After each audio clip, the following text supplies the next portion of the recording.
sometimes in life we can work ourselves too hard. I've learned through,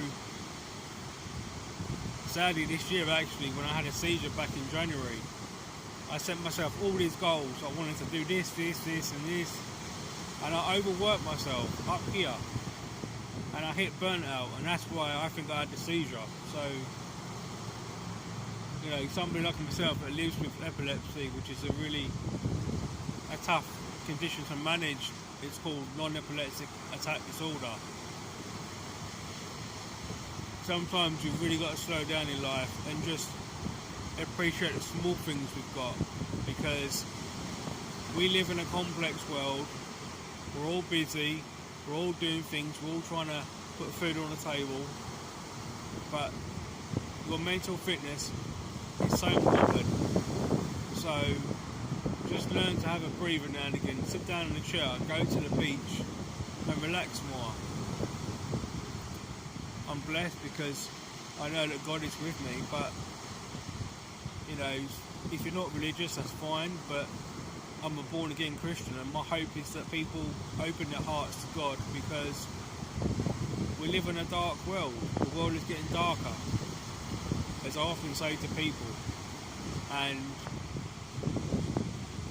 I want to give hope to people through my research in mental fitness and mental health, that we can all do better in our life for our own conscious self. What's going on up here?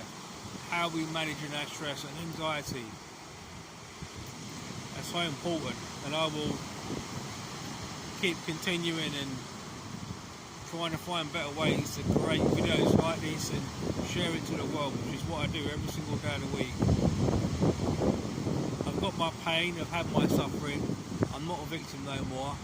I've got over the abuse, I'm okay now, and I want to help you in your journey, because as I look out to the sea in front of me, it's grey here today in Eastbourne, but it reminds me to still have hope, because we can get through, the brain can do this, get through the darkest times in our life to prosper forward, push forward, share our skills to others. That I'm a former teacher and I love helping people, but we all have our moments where we feel like, you know what, it's too much, I can't cope anymore, I just want to be on my own, leave me alone, stop shouting at me, leave me alone.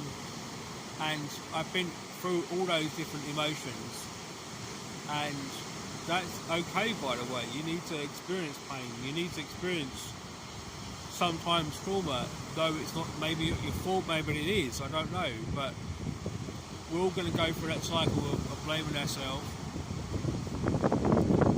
even at the best of times when we, in actual fact, it was someone else's. But then when you go to revenge and anger, which is quite natural really, as a, you know, as I kind of just say, but if you hold on to it for the rest of your life, maybe your dad did something to you when you was young, shouted at you.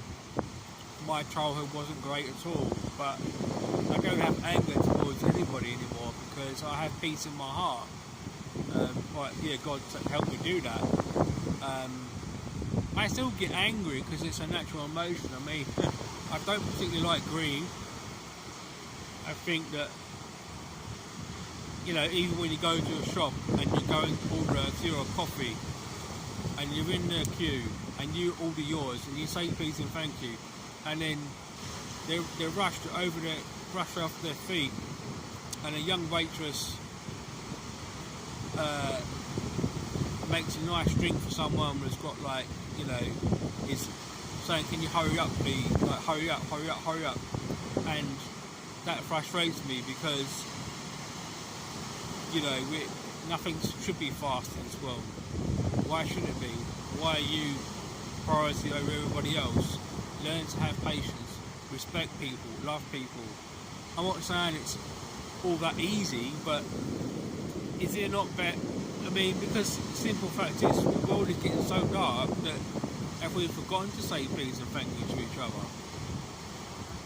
I think that's so important, and I think that we need more people and teachers in schools and colleges about being professional, helping others, and being polite, being courteous, those are part of emotional intelligence when you look at it from a bigger perspective. That's my take on life anyway.